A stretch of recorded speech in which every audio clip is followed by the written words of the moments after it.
2014 से पहले क्या लोगों के पास बड़े बड़े आइलैंड थे, बड़े बड़े फार्म हाउस थे, बड़ी बड़ी फैक्ट्री चल रही थी, जो मोदी जी ने आते ही टप्पा मारना बंद कर दी। अभी बेरोजगारी आई है।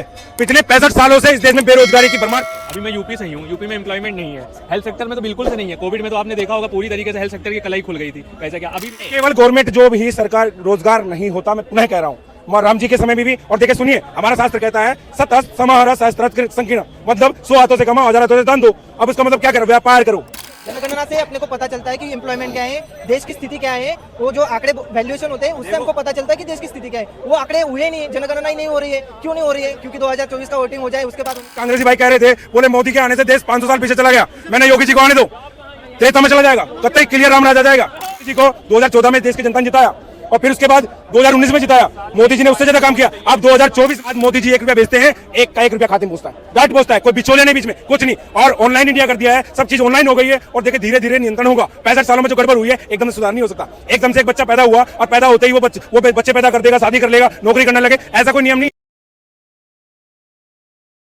देखिए सरकारी नौकरी केवल रोजगार नहीं होता, ये बात देश की युवा पीढ़ी लिख ले। केवल सरकारी नौकरी रोजगार नहीं होता। सरकार ने ई कार्ड भरवाए गए, बाकायदा लोगों को 3-3 हजार रुपए आ रहे हैं, ठीक है ना। और देखिए बाकायदा व्यक्ति व्यापार करे, प्राइवेट सेक्टर में जाए, बहुत सारी चीजें स्किल डेवलपमेंट के लिए मोदी जी ने कोर्स करा रहे हैं, बाकायदा सारा काम हो रहा है। और मैं कहना चाहता हूँ 2014 से पहले क्या लोगों के पास बड़े बड़े आइलैंड थे, बड़े बड़े फार्म हाउस थे, बड़ी बड़ी फैक्ट्री चल रही थी, जो मोदी जी ने आते ही टप्पा मारना बंद कर दी। अभी बेरोजगारी आई है। पिछले 65 सालों से इस देश में बेरोजगारी की भरमार थी और मोदी जी अभी कुरुक्षेत्र में अभी रोजगार में रहा 51,000 नियुक्ति पत्र बांटे। अभी यहाँ दिल्ली में हुआ था तारकोटा स्टेडियम में 4200 पर पत्र बांटे गए सरकारी नौकरी। क्या जवाब देंगे? अभी रुको, यूपीएससी का फॉर्म भरा जाता है तो उसकी फी होती है 150 से 250 रुपए के तक। और महाराष्ट्र में हमारे यहाँ पे जो भी रोजगार होती है, रोड सेवा की एग्जाम होती है, उसके फॉर्म भरे जाते हैं 1000 रुपए, मिनिमम 1000 रुपए। तो मुझको बोलिए कि गरीब लड़का जो कि मीडियम फैमिली से आता है वो इतना पे नहीं कर सकता है। मैंने इस बार 15,000 रुपए मेरे जेब से भरे एम्प्लॉयमेंट के लिए और मेरे पापा बोल रहे थे कि तुम इतने पैसे को क्या कर रहा है, तो मैं उनको क्या बोलूँ? क्या जवाब नहीं? इतनी महंगाई में कैसे लोग करेंगे? देखिए उसके विषय में मुझे पता नहीं है। और यदि ऐसा है, वहाँ बहुत लंबे समय तक शिवसेना की सरकार रही है, ठीक है ना। और अभी वर्तमान में भी किसकी सरकार आपको पता है? अभी जिसकी सरकार रही है, देखिए अपग्रेडेशन हो रहे हैं, सुधार हो रहे हैं शिक्षा में। अब देखो महाराष्ट्र में नहीं गया, लेकिन उत्तर प्रदेश की ओर से, उत्तर प्रदेश में अब जाइए, मुश्किल से 1,000 रुपये फीस है, कक्षा +2 की 1,000 रुपये फीस है। बाकायदा उसको 3300 रुपये का वजीफा मिलता है, 6600 रुपये वजीफा मिलता है बाकायदा सरकार की ओर से। और उसके बाद भी स्किल डेवलपमेंट कोर्स हो रहे हैं, बाकायदा पूरा ट्रेनिंग दी जा रही है, कंप्यूटर कोर्स कराए जा रहे हैं। और जितना हो सकता है इन 65 वर्षों में जो हुआ है उसका कार्य किया है। और अभी पिछले दिन, अभी पीछे से मेरे एक कांग्रेसी भाई कह रहे थे, बोले मोदी के आने से देश 500 साल पीछे चला गया। मैंने योगी जी को आने दो, त्रेता में चला जाएगा, कतई क्लियर राम राजा जाएगा। अभी मुझको एक बात बोलनी है कि इंस्टाग्राम पे एक वीडियो वायरल हुआ था, जेके एक कंपनी थी, वहाँ पे लोग एम्प्लॉयमेंट के लिए अर्जी लेके आए थे, तो बहुत भीड़ थी। तो हेलो, तो ये सारी जो भीड़ थी, तो इतना रोजगार कहाँ से आएगा, ये भी बात होती है। लोग हम टेक्निकल इंजीनियरिंग पढ़ के आए हैं, उतने एम्प्लॉयमेंट भी नहीं है, कम ज़्यादा पैसों में हम भी करने के लिए तैयार है, लेकिन फीस ही इतनी होती है कि भरे कहाँ से? पहले ही एम्प्लॉयमेंट नहीं है तो हम भरे कहाँ से? और एक बात रही कि सर बोल रहे हैं जैसे कि मोदी जी ये कोर्स करवा रहे हैं, वो कोर्स करवा रहे हैं, हम भी करने के लिए तैयार है, हम भी युवा है तो हम करने के लिए जरूर तैयार है। लेकिन एम्प्लॉयमेंट के लिए कुछ ऐसे रिलीवमेंट होनी चाहिए कि आप एप्लीकेशन कर सकते हो, और हम तो हमारी तरफ से 100% देंगे देश को बढ़ाने के लिए। तो ये भ्रष्टाचार बहुत हद तक उसके ऊपर कंट्रोल किया गया है, नियंत्रण किया गया है, ठीक है। देखिए हमारे एक कांग्रेस के सबसे बढ़िया जो प्रधानमंत्री कहे जाते हैं वो तो जो कि स्पेशल गांधी परिवार से होंगे, या जो नकली गांधी जिन्हें कह सकते हैं आज के समय में, राहुल गांधी के पिताजी, ठीक है ना। वो कहते थे, हालांकि उन्होंने बफर्स घोटाला किया था, वो अलग बात है। वो कहते थे 1 रुपया बेचते हैं, जाते जाते जनता आम आदमी तक जाते जाते वो 15 पैसे रहा था, 85% का घोटाला था। आज मोदी जी 1 रुपया बेचते हैं, 1 का 1 रुपया खाते में पहुंचता है। डायरेक्ट पहुंचता है, कोई बिचौले नहीं बीच में, कुछ नहीं। और ऑनलाइन इंडिया कर दिया है, सब चीज ऑनलाइन हो गई है। और देखिए धीरे धीरे नियंत्रण होगा। 65 सालों में जो गड़बड़ हुई है एकदम से सुधार नहीं हो सकता। एकदम से एक बच्चा पैदा हुआ और पैदा होते ही वो बच्चे पैदा कर देगा, शादी कर लेगा, नौकरी करने लगे, ऐसा कोई नियम नहीं है। ठीक है ना, वो बड़ा होगा, वो अपने पैरों पे खड़ा होगा, सुदृढ़ होगा, बलवान होगा। और मोदी जी को 2014 में देश की जनता ने जिताया और फिर उसके बाद 2019 में जिताया।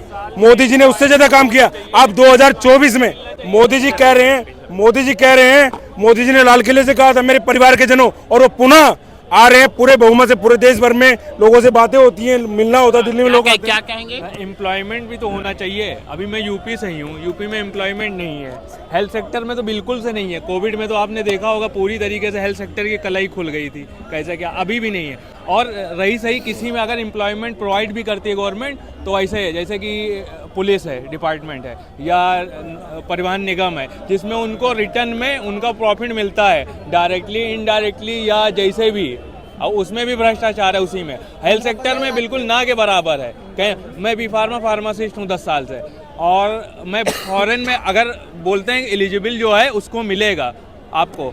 मैं फॉरेन से यहाँ आते हैं डिप्लोमेट्स, मैं इंटरव्यू दे के वहाँ मिनिस्ट्री ऑफ डिफेंस में सऊदी में मैं जॉब कर चुका हूँ, ठीक है, लेकिन यहाँ कोई एम्प्लॉयमेंट नहीं है। क्या जवाब देंगे? यूपी में कोई नहीं है। देखिए एम्प्लॉयमेंट तो बढ़ा है, और पिछले दिनों लगभग ज़्यादा नहीं तो लगभग 10 से 15 लोगों मैं भी जानता हूँ जो एज ए डॉक्टर गवर्नमेंट में भर्ती हुए। ऐसा नहीं है तो 10-15 लोगों से क्या देश चल जाएगा? मैं जानता हूँ जितनों को जानता हूँ, मेरे परिचित लोगों को बता रहा हूँ। 10-15 लोग नहीं, हजारों भर्ती हुए हैं। और ठीक है, और जिनका एम्प्लॉयमेंट अभी नहीं आया है वो होगा, कार्य चल रहा है, उसके ऊपर निरंतर कब होगा? 10 साल हो गए, यही तो जनता पूछ रही है ना। 10 साल हो गए। केवल गवर्नमेंट जॉब ही सरकार रोजगार नहीं होता, मैं पुनः कह रहा हूँ। राम जी के समय में भी, और देखिए सुनिए, हमारा शास्त्र कहता है सतस समाहर सहस्त्र संकीर्ण, मतलब 100 हाथों से कमाओ, 1000 हाथों से दान दो। अब उसका मतलब क्या करो? व्यापार करो। इस देश का प्रचंडता कहीं थी तो उस देश का, इस देश में आवश्यकता आविष्कार की जन्नी है। 2 शब्द हमारी भारतीय, हमारी आर्य भाषा का हो या संस्कृत भारतीय भाषा का हो, उसमें नहीं मिलेंगे। एक आपका शादी है, शादी उर्दू शब्द है। रोजगार पे आइए, रोजगार पे आइए। रोजगार के ऊपर बात कर रहा हूँ, उसमें हमारी 1 मिनट कि जनगणना होती ना, अभी 2011 से जनगणना नहीं हुई है। जनगणना से अपने को पता चलता है कि एम्प्लॉयमेंट क्या है, देश की स्थिति क्या है। वो जो आंकड़े वैल्यूएशन होते हैं उससे हमको पता चलता है कि देश की स्थिति क्या है। वो आंकड़े हुए ही नहीं, जनगणना ही नहीं हो रही है। क्यों नहीं हो रही है? क्योंकि 2024 का वोटिंग हो जाए उसके बाद होनी चाहिए क्या? जब तक वो नहीं होगा, वो वैल्यूएशन अपने को नहीं पता चलेगा, तब तक कुछ भी नहीं समझ में आने वाला। ऐसे अंधे विश्वास में मत रहो। ये जरूरी है कि हम जाने कौन, जो चीज़ें हमको पता होनी चाहिए वही चीज़ें हमको नहीं मिल रही है। तो एम्प्लॉयमेंट के नाम पे, ठीक है, फॉर्म भरते हैं बच्चे, उसके बाद एग्ज़ाम देते हैं, कुछ दिन बाद क्या होता है कि पेपर लीक हो गया, कैंसिल हो गया, इसी में रगड़ते रहते हैं। बिल्कुल तो इसमें ट्रांसपेरेंट सिस्टम होना चाहिए। डायरेक्ट आप इंटरव्यू लीजिए, उसी टाइम जो एलिजिबल है उनको प्रोवाइड कीजिए नौकरी। सीधा सिस्टम है, इतना लंबा खींचना क्या है? आप क्या बोलेंगे? देखिए जनगणना की कह रहे हैं भाई साहब, 135 करोड़ थी उस समय जब मोदी जी आए 2014 में, ठीक है ना। अब वो 144 हो गई है। बिना जनगणना के पता लग गया, 144 करोड़ लोगों को पता लगा है आज देश की वर्तमान जनगणना नहीं, डेटा रिलीज होता है हर साल। देखिए जनगणना, डेटा रिलीज वो एक ही चीज है, ठीक है ना। और जनगणना वो उसके हिसाब से हो रही है और काम चल रहा है, ऐसा नहीं है। अभी तो बिहार में हो रही थी पिछले दिनों, कुछ जहां पर उनकी सरकार है वो जातिगत जनगणना करा रहे हैं, लेकिन बाकायदा काम हो रहा है उसके ऊपर। बहुत जल्द जनगणना के खिलाफ हैं हम, लेकिन देश की जो एक्चुअल जनगणना है उसके ऊपर काम चल रहा है। और बहुत जल्दी जिस प्रकार ऑनलाइन सर सिस्टम हो गया है, उसका भी ऑनलाइन सिस्टम होने वाला है। हाँ, क्या बोलेंगे? तो अभी मुझे बोलिए सर, मैंने एक पिछली बार नहीं कि मेरे गांव में एक केस हुआ था, जो कि आदिवासी समाज की महिला थी, वो प्रेग्नेंट थी और उसको बारिश के टाइम खेत में रहते तो उनको उपचार नहीं मिल रहा था। तो उसका हस्बैंड का मुझे कॉल आया और मैंने बोला कि मैं वापस स्पॉट पे गया और देखा कि सिचुएशन क्या है। तो वो लेडीज जो थी वो चिल्ला रही थी और उसके घर वाले कौन से मंत्र बोल रहे थे, तो अंधविश्वास हो रहा था, ऐसी बात हो रही थी। तो मैंने एम्बुलेंस को कॉल किया, आशा वर्कर्स को कॉल किया, उनको भर्ती किया। तो इन सारी चीज़ों को अपने को ध्यान देना चाहिए। यानी कि ऐसा नहीं कि नहीं बस चल रहा है, ऐसा कुछ नहीं होना चाहिए। ये बातें भी जरूरी है, आरोग्य जरूरी है। तो 9 साल बेमिसाल रहे कि नहीं? बेमिसाल रहने का कारण क्या है कि अभी जो गवर्नमेंट आ रही है, अपने तो वोटिंग कर दी है गवर्नमेंट, हमने विश्वास डाला था, विश्वास के ऊपर वो तो खरे आ रहे हैं, लेकिन ट्रांसपेरेंसी होनी चाहिए और ये जो आंकड़े हैं वो लोगों को समझने चाहिए, जिसके कारण लोग को समझे कि देश में